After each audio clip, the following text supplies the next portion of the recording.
क्या आप जानते हैं ये मूर्तियां जीवित क्यों मानी जाती हैं? क्या आपने कभी सोचा है कि पत्थर से बनी मूर्ति सांस लेती हुई क्यों लगती है? क्यों कुछ मूर्तियों की आंखों से आंसू निकलते हैं? और क्यों कई मंदिरों में कहा जाता है कि मूर्ति का वजन समय के साथ बढ़ जाता है? भारत के प्राचीन मंदिरों में ऐसी कई मूर्तियां हैं जिनकी पूजा सदियों से हो रही है। वैज्ञानिक कहते हैं ये सिर्फ भ्रम है, लेकिन भक्त मानते हैं कि इन मूर्तियों में प्राण प्रतिष्ठा की जाती है। जब विशेष मंत्रों और विधियों से मूर्ति में प्राण डाले जाते हैं, तब वह सिर्फ पत्थर नहीं रहती, बल्कि चेतना का केंद्र बन जाती है। इसलिए कुछ मंदिरों में मूर्ति को रोज भोजन चढ़ाया जाता है, कपड़े पहनाए जाते हैं और रात को सुलाया भी जाता है। कई पुजारियों का दावा है कि उन्होंने मूर्तियों की आंखों की पुतलियों को हिलते देखा है।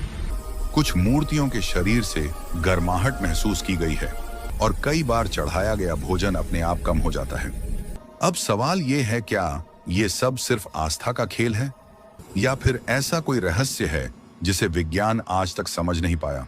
लेकिन सबसे डरावनी बात यह है कि कुछ मंदिरों में कहा जाता है कि जब मंदिर के कपाट बंद होते हैं, तब मूर्तियों के सामने घंटियां अपने आप बजने लगती हैं। और अगर ये सच है तो सोचिए, जब कोई देखने वाला नहीं होता, तब मंदिरों के अंदर आखिर होता क्या है?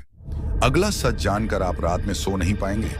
ऐसे ही रहस्यमयी सच और अनसुनी कहानियों के लिए इस चैनल को अभी सब्सक्राइब करो, क्योंकि यहाँ हर वीडियो में छुपा होता है एक नया रहस्य।